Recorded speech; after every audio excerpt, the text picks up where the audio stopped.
Hello guys, my name is Vimal Kumar Pandey. और आज कल आप लोग वीडियो में इलेक्ट्रिकल मशीन में क्या पढ़े थे कि शॉर्ट पिच क्या होता है, फुल पिच क्या होता है। आज हम लोग पढ़ेंगे पिच फैक्टर, जो कि अच्छा टॉपिक है। बोलते हैं pitch factor. Pitch factor pitch factor होता है क्या? देखो, इसका एक सिंपल सा फार्मूला होता है। पिच फैक्टर को केपी से डिनोट करते हैं, ठीक? या इसको पहले लिख लें, इसका डायरेक्ट फार्मूला अगर हम लिखना चाहे तो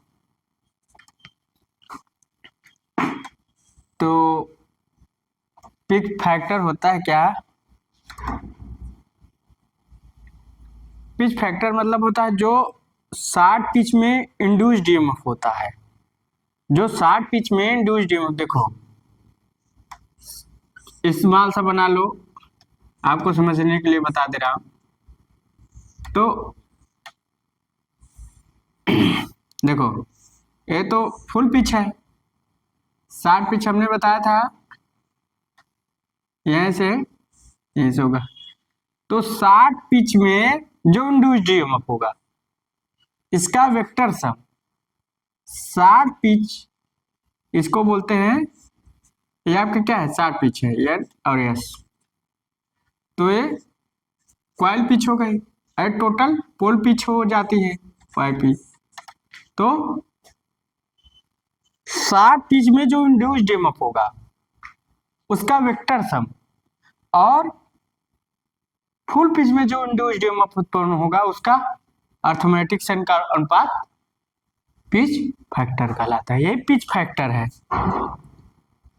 तो यहाँ क्या है, अब पिच फैक्टर का कई नामों से भी जानते हैं। तो पिच फैक्टर क्या हमने बताया कि जो शॉर्ट पिच में है, आपका शॉर्ट पिच है ये वाला यहाँ से यहाँ तक क्या शॉर्ट पिच है। ये जो इधर देखिए, ये जो ये चीज दिख रहा है, ये शॉर्ट पिच है। शॉर्ट पिच, ये शॉर्ट पिच है। और यहां से यहां तक जो दिख रहा है, ये आपका ये फुल पिच है।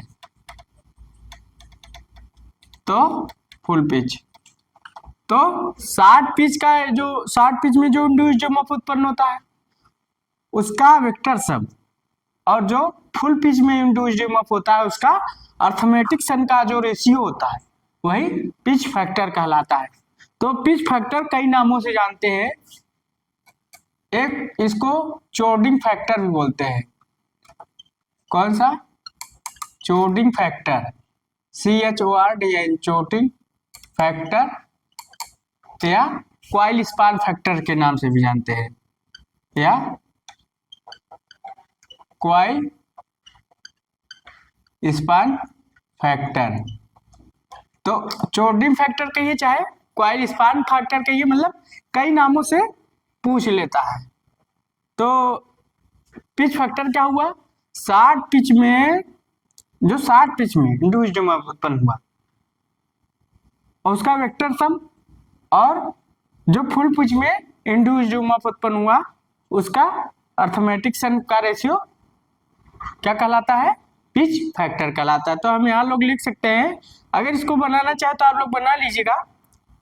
तो जैसे इसके पहले बनाए थे तो इसको हम डिलीट कर देते हैं, आप लोग बना लीजिएगा। देम वैसे है जैसे शॉर्ट पिच बनाए थे, आप लोग इसको करके बना लीजिए।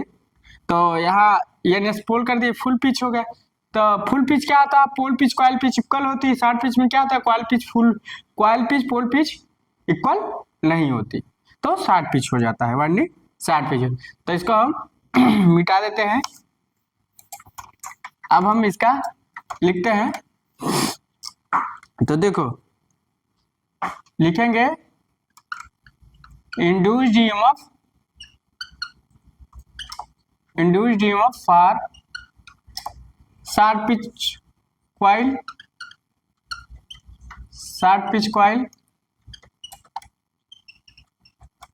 या short pitch winding, short pitch coil of vector sum, vector sum. कई जगह कई तरह की परिभाषा सेम वही रहता है, आप चाहे जैसे लिखें। और नीचे लिखेंगे इंड्यूस्ड ईएमएफ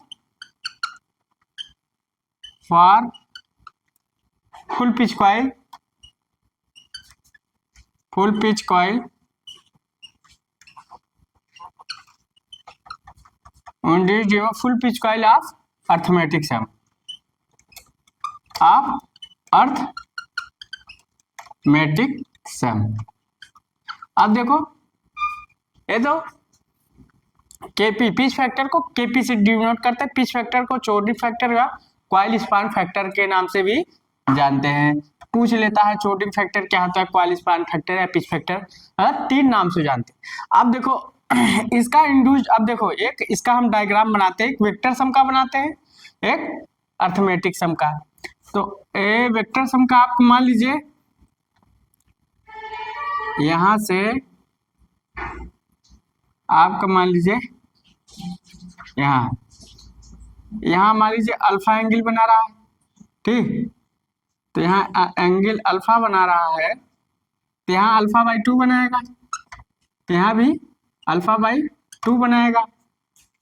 तो यहाँ टोटल क्या बनाएगा, ई कास अल्फा बाई 2, और यहाँ क्या बनाएगा, ई कास अल्फा बटे 2, ठीक।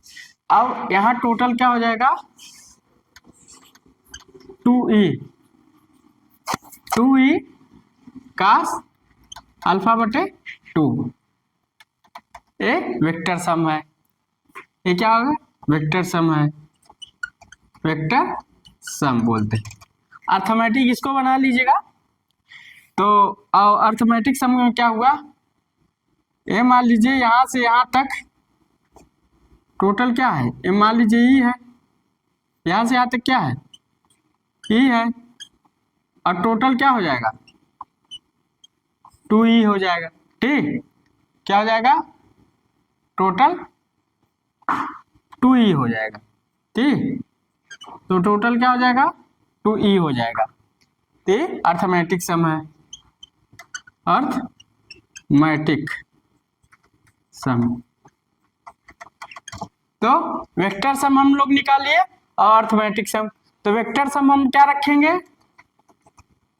2e कास अल्फा रखेंगे, कास अल्फा बटे 2। अर्थमेटिक सम हम क्या रखेंगे 2e रखेंगे, ठीक। तो अर्थमेटिक सम हम क्या रखेंगे 2e रखेंगे। तो इसी में रख देते हैं। तो केपी इक्वल टू क्या हो गया 2e कास अल्फा बटे 2 अपन arithmetic sum equal to 2e, 2 से 2 कैंसिल। तो केपी इक्वल टू क्या हो गया कास अल्फा बटे 2। ये आपका फार्मूला जनरेट हो गया, आप लोग इसको उतार लीजिए। तो पिच फैक्टर का फार्मूला आ गया। तो पिच फैक्टर का हमने वेक्टर डायग्राम बना लिया, अर्थमेटिक वाला डायग्राम बना लिया। तो आप लोग तो पिच फैक्टर क्या होता है, जो 60 पिच का इंड्यूस्ड ईएमएफ होता है उसका वेक्टर सम, और फुल पिच का जो इंड्यूस्ड ईएमएफ होता है उसका अर्थमेटिक सम, ठीक। तो अब पिच फैक्टर को ऐसे भी लिख सकते हैं हम लोग केपी इक्वल टू, पहले इसको उतार लीजिए, इसको आप लोग उतार लीजिए जल्दी।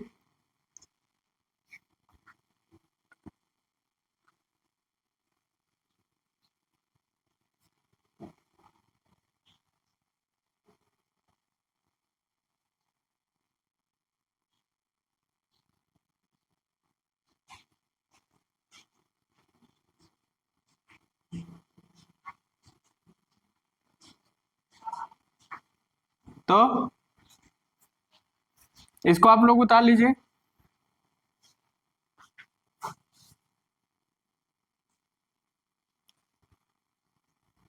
तो क्या है कि पिच फैक्टर क्या है, पिच फैक्टर को चोडिंग फैक्टर बोलते हैं, कॉइल स्पान फैक्टर बोलते हैं।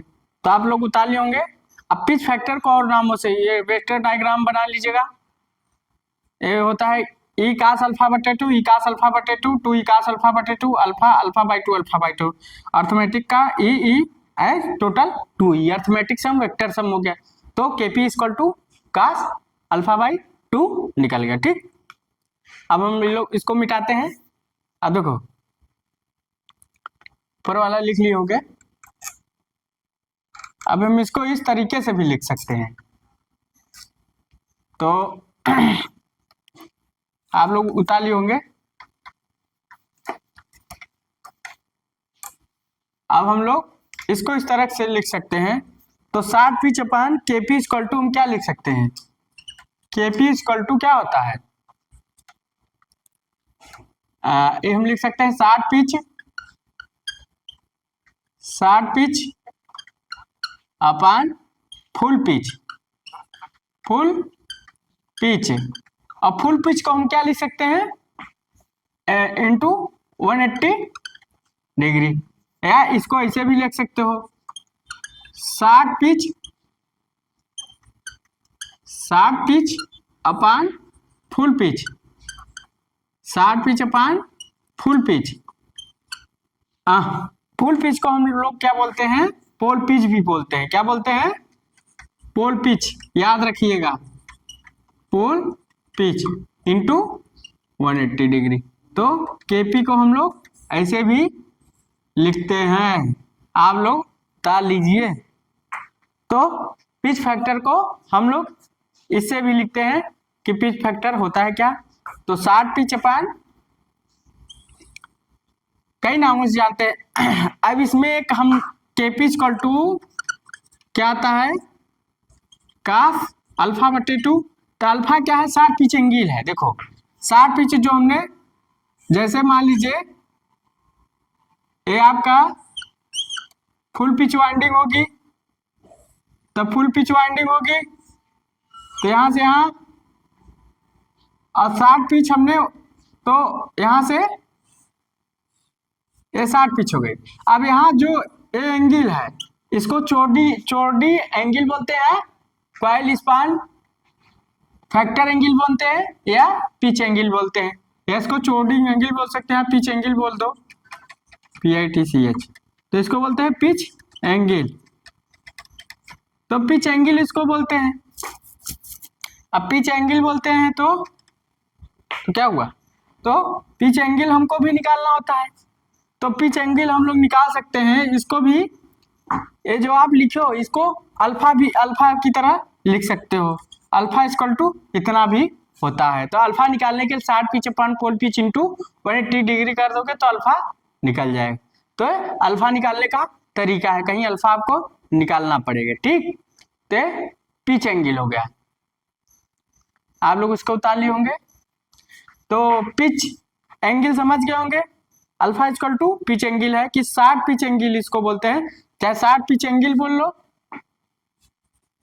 चाहे पिच एंगल बोल लो, 60 पिच एंगल। ठीक, तो 60 पिच एंगल उसे बोलते हैं अल्फा। उसको उतार लीजिए आपको।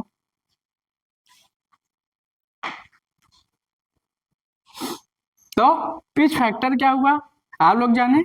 अब इसमें पिच फैक्टर का भी हम लोग अब इसको उतार लिए होंगे।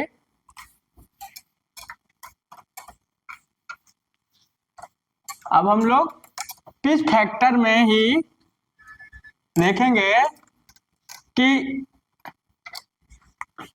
फुल पिच में इंड्यूस्ड ईएमएफ कितना होता है। तो induced EMF of full pitch, ठीक, तो लिखेंगे induced EMF of full pitch winding, full pitch winding, full pitch winding. तो कितना होगा? फुल पिच 4.44 हम लोगों ट्रांसफार्मर में आप लोग पढ़े होंगे। तो F into 5M into N, एक फुल पिच वाइंडिंग। अब इंड्यूस्ड ईएमएफ आप 60 पिच वाइंडिंग का निकालिए। इंड्यूस्ड ईएमएफ आप short pitch winding, short pitch winding.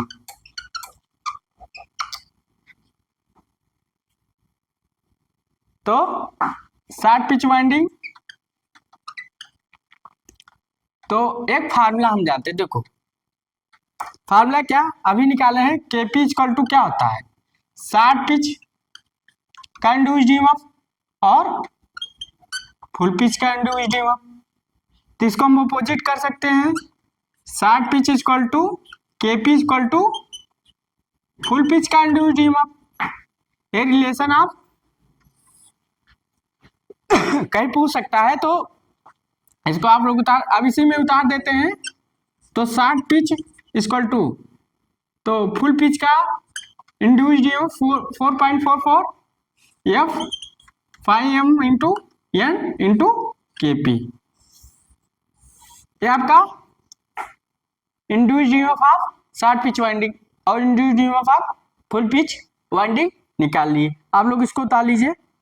तो पिच फैक्टर हम लोग जान रहे हैं कि फुल पिच में इंड्यूस्ड ईएमएफ कितना उत्पन्न होगा, शॉर्ट पिच में कितना इंड्यूस्ड ईएमएफ उत्पन्न होगा।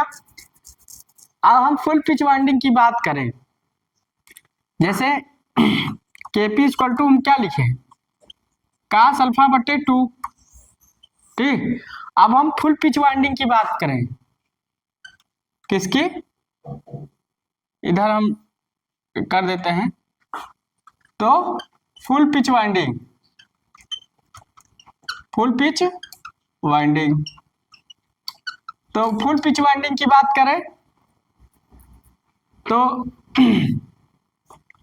फुल पिच वाइंडिंग, तो अल्फा इक्वल टू 0 होगा। अल्फा इक्वल टू हम 0 रखेंगे तो केपी की वैल्यू हो जाएगा 1। देखो यहाँ 0 रखो तो का 0 अंश का मान कितना होगा, 1 होगा। अगर केपी की वैल्यू 1 है, पिच फैक्टर की वैल्यू 1 है, तो वाइंडिंग फुल पिच वाइंडिंग होगी। और शॉर्ट पिच के लिए हम देखते हैं, शॉर्ट पिच के लिए हम देखते हैं, शॉर्ट पिच वाइंडिंग के लिए देखते हैं, alpha equal to not equal to 0, मतलब अल्फा की वैल्यू जो होती है कुछ वैल्यू होगी, तो उसकी जो केपी की वैल्यू 1 से कम आएगी, लेस देन 1।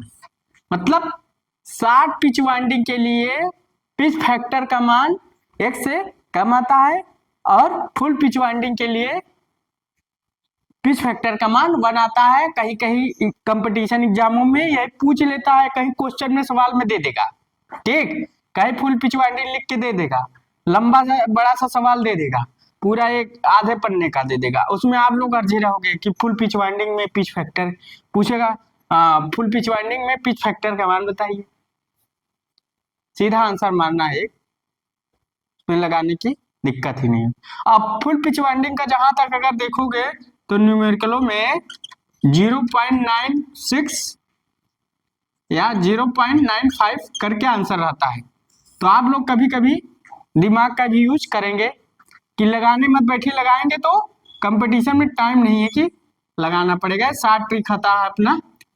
तो पिच फैक्टर आप लोग देखिएगा, पिच फैक्टर की जितने भी न्यूमेरिकल होंगे लगाइएगा और सारे यही आएंगे, ठीक। तो आंसर आपका, तो ये जो न्यूमेरिकलों में होगा इसको आप लोग उतार लीजिए।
तो आप लोग उतार लिए होंगे। तो याद रखिएगा। अब देखिए, सब जितने न्यूमेरिकल आते हैं चाहे जो भी हो, सब आपके बिना कॉन्सेप्ट आपका तैयार हुए आप कोई न्यूमेरिकल नहीं लगा सकते। कोई भी, चाहे आप गेट का निकालिए, चाहे आईएएस का निकालिए, चाहे एएस का निकालिए, हर चीज का कॉन्सेप्ट होना चाहिए। तो अब देखिए पिच फैक्टर, अब हम इसमें लिखाएंगे harmonic pitch factor. Harmonic pitch factor, अब कुछ हार्मोनिक आ जाते हैं जिसे हटाना, एलिमिनेट करना पड़ता है, तो हार्मोनिक पिच फैक्टर उसको हम देखेंगे। तो हार्मोनिक पिच फैक्टर में क्या होता है, हम इसे लिख सकते हैं केपीएन और कास एन अल्फा बटे 2। एक फार्मूला हो गया। एन क्या है, N of harmonic, N equal to harmonic, nth harmonic, nth harmonic. तो n की वैल्यू कुछ भी हो सकती है, 1 2 3 एंड सो ऑन। ठीक, अब मान लीजिए थर्ड हार्मोनिक हम निकालेंगे। थर्ड हार्मोनिक, थर्ड हार्मोनिक निकालेंगे तो n की वैल्यू 3 है, तो हम लिखेंगे केपी 3, और n की वैल्यू यहाँ आपकी 3 हो गई। n की वैल्यू 3 हो गई, केपी इक्वल टू 3, तो कास 3 अल्फा बटे 2, ये आपका वैल्यू निकल गया। फिफ्थ हार्मोनिक निकालना चाहो तो फिफ्थ हार्मोनिक निकाल लो। फिफ्थ हार्मोनिक, हार्मोनिक, ठीक, फिफ्थ हार्मोनिक, तो n इक्वल टू 5, तो KP 5 equal to cos 5 alpha बटे 2, तो फिफ्थ हार्मोनिक। कैसे सेवंथ हार्मोनिक भी निकाल सकते हो। थर्ड और फिफ्थ और सेवंथ ज्यादातर हार्मोनिक पूछ लेता है, तो हार्मोनिक, ठीक, हार्मोनिक। तो n इक्वल टू 7 निकाल लेंगे, तो KP 7 equal to cos 7 alpha बटे 2, इसको आप लोग उतार लीजिए। तो अब हम लोग क्या करेंगे, इसको द्वारा कोई भी हार्मोनिक को एलिमिनेट कर सकते हैं, हटा सकते हैं। मान लीजिए आपके कभी भी अल्टरनेटर जनरेटर में कभी हार्मोनिक आ जाता है, तो इसको हम क्या कर सकते हैं, एलिमिनेट कर सकते हैं, हटा सकते हैं। तो आप लोग लिख लीजिए इसको।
तो आप लोग इसको ताली होंगे। अब मान लीजिए हम लोग थर्ड हार्मोनिक को एलिमिनेट करना चाहते हैं, तो आप लोग ताली होंगे।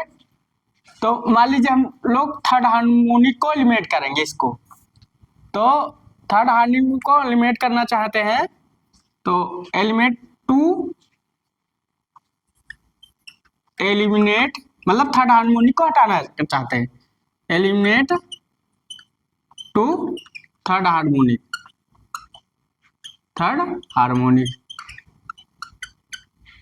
हार्मोनिक्स। तो हम लोग क्या रखेंगे, Kp3 इक्वल टू 0 रखेंगे, Kp3 इक्वल टू 0 रखेंगे। अब Kp की वैल्यू क्या है, कास 3 अल्फा बटे 2 इक्वल टू 0 रखेंगे। अभी क्या हो जाएगा, इस अब इधर लिखते हैं आगे इधर, तो 3 अल्फा बटे 2, तो कितना हो जाएगा, पाई बाई 2 की वैल्यू हो जाएगी ना, काश 0 अंश का मान पाई बाई 2 हो जाएगा, मतलब काश 90 अंश का मान 0 होता है, तो 2 से 2 कट जाएगा, तो अल्फा इक्वल टू क्या हो गया, पाई बाई 2 इक्वल टू 3, तो पाई की वैल्यू 180 अंश रख दो एंड और 3, तो कितना है 60 अंश। तो यहाँ क्या हुआ, 60 पिच एंगल का वैल्यू जो हमारा एलिमेंट थर्ड हार्मोनिक आ रहा था 60 पिच से, उससे क्या आ रहा था, एलिमेंट हो गया, मतलब 60 पिच एंगल का वैल्यू कितना हुआ 60 डिग्री, तो इससे हमारा क्या हुआ, element to third harmonic element हो गया, मतलब 60 पिच एंगल का मान 60 डिग्री हो गया। ऐसे फिफ्थ हार्मोनिक एलिमेंट कर सकते हैं, तो इसको उतार लीजिए, थोड़ा इसको उतार लीजिए। ऐसे फिफ्थ हार्मोनिक वाला देखते हैं कितना एंगल एलिमेंट के लिए, कितना फिफ्थ हार्मोनिक एलिमेंट करने के लिए कितना एंगल चाहिए, हम लोग देखते हैं, तो उसको एलिमेंट कर सकते हैं। तो वहीं ऐसे करेंगे, आप फिफ्थ रख दीजिएगा, यूं फिफ्थ रख दीजिएगा, तो क्या हो जाएगा 5 हो जाएगा, तो 5 अंतिम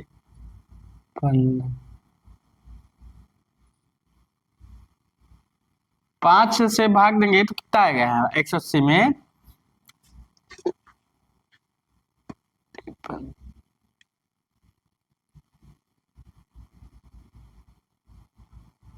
36 आएगा, तो 36 डिग्री एंगल बनेगा।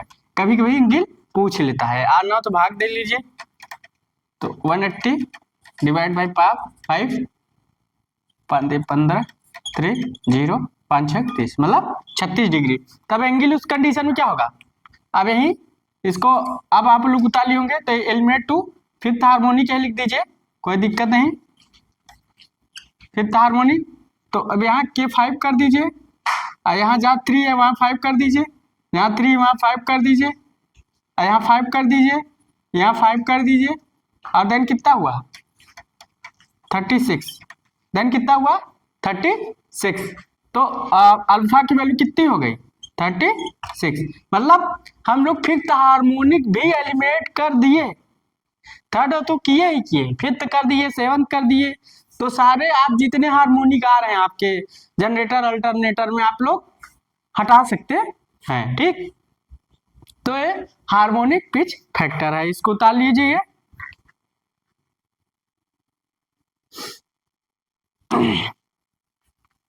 तो हार्मोनिक पिच फैक्टर पढ़ लिए, एलिमेंट भी कर लिए,